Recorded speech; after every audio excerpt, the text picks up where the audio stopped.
ಅವ್ರ ಪರ್ಸನಲ್ ಆಗಿ ಅಂದ್ರೆ ಮ್ಯಾನೇಜರ್ ಆಗ್ಬೋದು ಅಥವಾ ಸುದೀಪ್ ಸರ್ ಕಡೆಯಿಂದ ಆಗ್ಬೋದು ಏನಾದ್ರು ಫೋನ್ ಬರುವಂತದ್ದು ಏನಾದ್ರು ಒಂದು ಕ್ಲಾರಿಟಿ ಬಗ್ಗೆ ಬೆಳಿಗ್ಗೆಯಿಂದ ನೀನ್ ನೋಡ್ಬೇಕು ತಲೆ ತಿಂತಾವನೆ ಯಾಕೋ ನಿನ್ ಬಗ್ಗೆ ಹೇಳಿದ್ಮೇಲೆ ನಿನಗ್ ಫ್ಯಾನ್ ಆಗ್ಬಿಟ್ಟವನಪ್ಪ.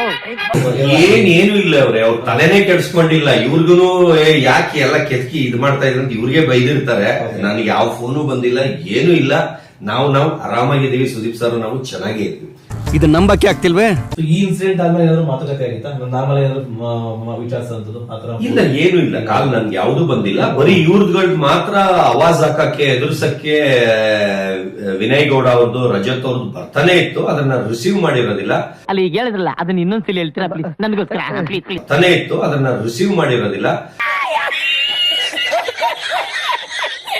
ಬರೀ ಅವರಿಂದ ವಾಟ್ಸ್ಆಪ್ ಅಲ್ಲಿ ಬಾಯಿಗೆ ಬಂದಂಗೆ ಹಲ್ಕಾಮಾಗ್ ಬೈದಿರೋ ವಾಯ್ಸ್ ರೆಕಾರ್ಡ್ಸ್ ಇದೆ. ಆಮೇಲೆ ಕಮೆಂಟ್ ಗಳಿದಾವೆ.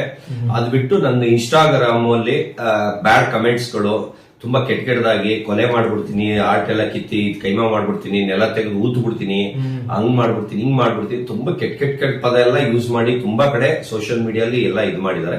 ಏನೋ ಬಚ್ಚ ಅದೀಯಾ ಆಡ್ಲಿಕ್ಕೆ ಅಂತ ಬಿಟ್ರ ಮಗರ ನಮಗ ಆಟ ಆಡಿಸ್ತಿ, ಉತ್ತರಿಸಿದ ಉಳ್ಳಾಗಡ್ಡಿ ಆಗ್ತೀಯಾ?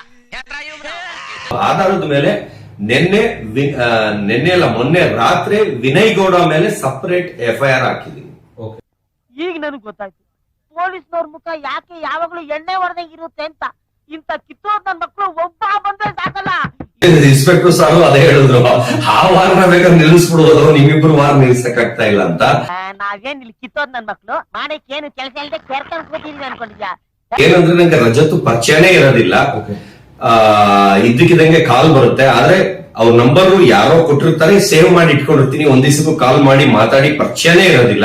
ಯಾಕಂದ್ರೆ ಬಿಗ್ ಬಾಸ್ ಅಲ್ಲಿ ನಾನು ಒಳಗಿದ್ದಾಗ ಅವರು ಇರ್ಲಿಲ್ಲ, ನಾನು ಆಚೆ ಬಂದಾಗ ಅವ್ರು ಒಳಗ್ ಬಂದಿರ್ತಾರೆ. ಆ ಇದರಿಂದ ಪರಿಚಯ ಇರೋದಿಲ್ಲ. ಆದ್ರೆ ಫಿನಾಲೆ ದಿನ ಎದುರುಗಡೆ ಅವು ಅಷ್ಟ್ರಲ್ಲಿ ಇಂಟರ್ವ್ಯೂ ಮಾಡ್ಬಿಟ್ಟಿದ್ರು. ಅಷ್ಟ್ರಲ್ಲಿ ಇಂಟರ್ವ್ಯೂ ಆಗ್ಬಿಟ್ಟಿತ್ತು. ಅವಾಗ ಮಾತಾಡ್ಸಿದ್ರು ಫಿನಾಲೆ ದಿನ. ಇವ್ರೇನ್ ಮಾಡ್ತಾರೆ, ಫೋನ್ ಮಾಡ್ಬಿಟ್ಟು ಎಲ್ಲಾ ಕಡೆ ಸರ್ವೆ ಮಾಡಿದೆ, ನಂದು ಯೂಟ್ಯೂಬ್ ಚಾನಲ್ ಓಪನ್ ಮಾಡ್ತಾ ಇದ್ದೀನಿ, ಅದಕ್ಕೆ ಬೋಣಿ ಬಂದು ನಿಮ್ ಕೈಲೇ ಮಾಡ್ಬೇಕು, ನಿಮ್ದೇ ವೈರಲ್ ಆಗೋದು, ವ್ಯೂಸ್ ಆಗೋದು, ಆಮೇಲೆ ಫಾಲೋವರ್ಸ್ ಜಾಸ್ತಿ ಬರೋದು, ಈಗ ಟ್ರೆಂಡಿಂಗ್ ಅಲ್ಲಿ ನೀವೇ ಇರೋದು, ವೈರಲ್ ಸ್ಟಾರ್ ನೀವು. ಈ ಬ್ಯೂಟಿಫುಲ್ ಬಿದ್ರು ಅಲ್ಲ, ಬಿರುದು ಕೊಟ್ಟವ್ರು ಯಾರು ತಮಗೆ? ಸಿನಿಮಾ ಸ್ಟಾರ್ ಗಳಿಗೆಲ್ಲ ಬಿರುದು ಕೊಟ್ಟವ್ರು ಯಾರು ಗೊತ್ತಾ? ಗೊತ್ತಿಲ್ಲಪ್ಪ. ಅದೇ ನನ್ ಕೇಸು. ನಾವು ಸುದೀಪ್ ಸರ್ ಮಾಡಿದೀವಿ, ಆದ್ರೂ ಅವ್ರದ್ದು ಹಾಕೋದಿಲ್ಲ. ನಿಮ್ದೇ ಫಸ್ಟ್ ಬೋಣಿ ಮಾಡೋದು. ನಮ್ಮ ಆಫೀಸ್ ಓಪನಿಂಗ್ ನೀವೇ ಬಂದು ಇದು ಮಾಡ್ಬೇಕು ಅಂತ ಕರ್ಸ್ಕೊಂಡ್ರು. ಈ ನನ್ನ ಮಗ ನಮ್ಮನ್ನೇ ಏನಾದ್ರು ಮೆಂಟಲ್ ಮಾಡಕ್ ನೋಡ್ತಾವ್ನಾ? ಅಂದ್ರೆ ಅದು ರೆಂಟೆಡ್ ಆಫೀಸು. ಪಾಪ ಬೇರೆಯವರು, ಆ ಓನರ್ ತುಂಬಾ ಒಳ್ಳೆಯವರು. ಅವ್ರ ಆಫೀಸ್ ನ ಇವ್ರ ಆಫೀಸ್ ಅಂತ ಕರ್ಸ್ಕೊಂಡ್ರು. ಅಲ್ಲಿ ಹೋದ್ಮೇಲೆ ಗೊತ್ತಾಯ್ತು ಅದು ಯಾವ್ದೋ ಬೇರೆ ಸ್ಟುಡಿಯೋ ಮಾಡ್ತಾ ಇದಾರೆ ಅಂತ. ಆಮೇಲೆ ಒಳಗೆ ಹೋಗ್ತಿದ್ದಂಗೆನೆ ತಿರ್ಗಾ ಅದೇ ಟಾಪಿಕ್ ಬಂತು. ಅವಾಗ ಇಲ್ಲ ಇಲ್ಲ ಇಲ್ಲ, ಯಾರು ಹೇಳಿದ್ದು, ಸುದೀಪ್ ಅವ್ರದೇ ನಾವು ಫಸ್ಟ್ ಹಾಕೋದು ಅಂದ್ರು. ನಾನು ಪರವಾಗಿಲ್ಲ ಹಾಕೊಳ್ಳಿ, ದೊಡ್ಡ ಮನುಷ್ಯರು ಹಾಕೊಳ್ಳಿ, ತೊಂದ್ರೆ ಇಲ್ಲ, ನಂದೇನ್ 3rd or 4th ಹಾಕೊಳ್ಳಿ, ಪರವಾಗಿಲ್ಲ ಅಂತ ಆ ಲೆಕ್ಕದಲ್ಲಿ ಸುಮ್ನೆ ಕೂಲ್ ಆಗಿದ್ದೆ. ಇಂಟರ್ವ್ಯೂ ಮಾಡಕ್ ಸ್ಟಾರ್ಟ್ ಮಾಡಿದ್ರು. ಅವ್ರು ಕರ್ಸಿರೋದು ನಂದು ಪ್ರೂಫ್, ಅಂದ್ರೆ ನಂದು ಏನೇನ್ ಡೌಟ್ ಇದೆ, ಈಗ 125 ದೇಶನ ತೋರಿಸ್ದೆ.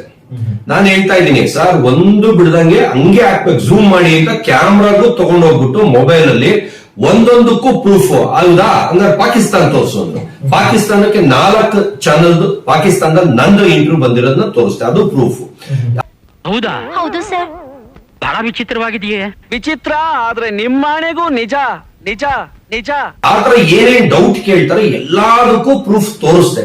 ಇವ್ರೇನ್ ಮಾಡಿದಾರೆ, ಒಂದು ಪ್ರೂಫ್ ಹಾಕಿಲ್ಲ, ಎಲ್ಲ ಕಟ್ ಮಾಡ್ಬಿಟ್ಟು, ಅಂದ್ರೆ ಅವ್ರ ಇಂಟೆನ್ಷನ್ ಇದ್ದಿದ್ದು ನನ್ನ ತುಳಿಬೇಕು ಅಂತ. ಅಂದ್ರೆ ನನ್ನ ಒಳ್ಳೆ ರೀತಿಲಿ ಗುಡ್ ರೀತಿಲಿ ಮಾಡ್ಬೇಕಂತ ಇಂಟರ್ವ್ಯೂ ಅವ್ರಿಗೆ ಇರ್ಲಿಲ್ಲ. ಅವ್ರಿಗಿದ್ದು ಇವನ್ನ ಕಂಡಮ್ ಮಾಡ್ಬೇಕು, ರೋಸ್ಟ್ ಮಾಡ್ಬೇಕು, ಆಡ್ಕೊಳ್ಳೋ ತರ ಮಾಡ್ಬೇಕು ಅನ್ನೋದು ಇದ್ದಿತ್ತು. ಆದ್ರೆ ನನಗೆ ಗೊತ್ತಿರ್ಲಿಲ್ಲ, ಅದು ಎಡಿಟ್ ಆಗಿ ಅವ್ರು ಹಾಕೋರ್ಗು ನಂಗೆ ಗೊತ್ತಿರ್ಲಿಲ್ಲ. ಏನ್ ಸರ್ ಇಷ್ಟೆಲ್ಲ ಅವಮಾನನ? ಏನ್ ಮಾಡ್ತಾರೆ ಸರ್? ಮುಂದೆ ದೊಡ್ಡ ದೊಡ್ಡ ಸನ್ಮಾನಗಳನ್ನ ಸ್ವೀಕಾರ ಮಾಡ್ಬೇಕು ಅಂದ್ರೆ ಇಂಥ ಅವಮಾನಗಳನ್ನೆಲ್ಲ ಸಹಿಸ್ಕೊಳ್ಳಬೇಕು. ಏನ್ ಸೂಪರ್ ಆಗಿ ಬಂತಲ್ಲ, ಸದ್ಯ ಪ್ರೂಫ್ ಸಮೇತ ಎಲ್ಲಾರು ಹಾಕ್ತಾರಲ್ಲ, ಆ ಲೆಕ್ಕದಲ್ಲಿ ನಾನು ಖುಷಿಯಾಗಿದ್ದೆ. ಅಂದ್ರೆ ಪಕ್ಕ ಈಗ ಇವರಿಂದ ನಂದು ಸುಳ್ಳು ಅನ್ನೋ ಜನಕ್ಕೆ ಇವ್ರು ನೀಟಾಗಿ ಮಾಡ್ಕೊಂಡಿದಾರಲ್ಲ, ಎಲ್ಲ ಹಾಕ್ತಾರೆ ಅಂತ. ಆದ್ರೆ ಹಾಕದ್ಮೇಲೆ ಗೊತ್ತಾಯ್ತು, ಎಲ್ಲ ಕಟ್ ಮಾಡ್ಬಿಟ್ಟು ಆತರ ಒಂಥರ ಕೆಟ್ಟಾಗಿ ಬೈಯ ತರ ಅವ್ರ ಇವ್ರ ಮುಖಗಳನ್ನೆಲ್ಲ ಹಾಕಿ ಒಂಥರ ಕೆಟ್ಟ ರೀತಿಲಿ ಪ್ರಚೋದನೆ ತರ ತೋರಿಸಿದ್ರು. ಅದನ್ನ ಮಿಕ್ಕದವರು ಎತ್ಕೊಂಡು ಅದನ್ನ ಇನ್ನ ಕೆಟ್ಟದಾಗಿ ಮಾಡಕ್ ಸ್ಟಾರ್ಟ್ ಮಾಡಿದ್ರು.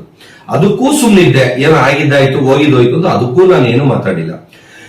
ಅದಾಗ್ತಿದಂಗೆ ಒಂದು ಫಂಕ್ಷನ್ಗೆ ಹೋಗ್ತೀನಿ. ಫಂಕ್ಷನ್ಗೆ ಹೋದಾಗ ಎಲ್ಲ ಹರ್ಷ ಅಂತ ಕೂಗ್ತಾರೆ. ಅವಾಗ ಅದು ನನ್ನ ಫ್ಯಾನ್ಗಳು ಖುಷಿಗೆ ಕೂಗ್ತಾ ಇರೋದ, ನನ್ನ ಆಡ್ಕೊಳಕ್ ಕೂಗ್ತಾ ಇರೋದ? I do not want to reply all these things. These are all silly questions. But please don't ask all silly questions. ಗೊತ್ತಿಲ್ಲ ಸರ್, ಅದು ಆಕ್ಚುಲಿ ಯಾವ ಖುಷಿಗೆ ಅವರು ನಾನೀಗ ಎಲ್ಲೋದ್ರು ಹರ್ಷ ಅಂತಾರೆ. ಹರ್ಷ ಅಂತ ನನ್ನನ್ನು ಕರೀತಾರೆ. ಈಗ ನನ್ನ ಮಗಂದು ಹರ್ಷ ಅಂತಿರೋದಕ್ಕೆ ನನ್ಗೆ ಇವಾಗ ಎಲ್ಲೋದ್ರು ಖುಷಿಗೆ ಕೂಗಿರೋದು. ಅದಕ್ಕೇನೀಗ? ಆಗ ಇವ್ರು ಮೈಕ್ ಎತ್ಕೊಂಡು ಬಿಡ್ರು, ಅವ್ರು ಆಲ್ರೆಡಿ ಬೇಜಾರಾಗ್ಬಿಟ್ಟಿದಾರೆ, ನೊಂದಿದಾರೇನೋ ಏನೋ. ಯಾಕಂದ್ರೆ ಮೊನ್ನೆ ನಾನು ಹೇಳಿದಕ್ಕೆ ಇನ್ನೊಬ್ಬ ಯಾರೋ ಒರಿಜಿನಲ್ ಎತ್ತಿ ಹಾಕಿದಾನೆ. ಅದರಲ್ಲೇ ಗೊತ್ತಾಗ್ಬಿಡುತ್ತೆ, ಆಡ್ಕೊಂಡು ಕಿಂಡಲ್ ಫೇಸ್ ಅಂದ್ರೆ ಆ ಮೂತಿ ಗೊತ್ತಾಗತ್ತೆ. ಬಿಡ್ರು ಸಾಕು ಅನ್ನೋ ತರ ಮೀನಿಂಗ್ ಅಲ್ಲಿ. ಯಾಕ್ರಿ ಬೇರೆ ತತ್ತೆ ನಿಮ್ಮ ಯಾವ ಚಾನಲ್ ಶಾರ್ಟ್ ಚಾನಲ್ ಅಂತ ಹೇಳ್ತಾಳೆ ಇಂಥವೆಲ್ಲ ಕೂರಿಸ್ಕೊಂಡು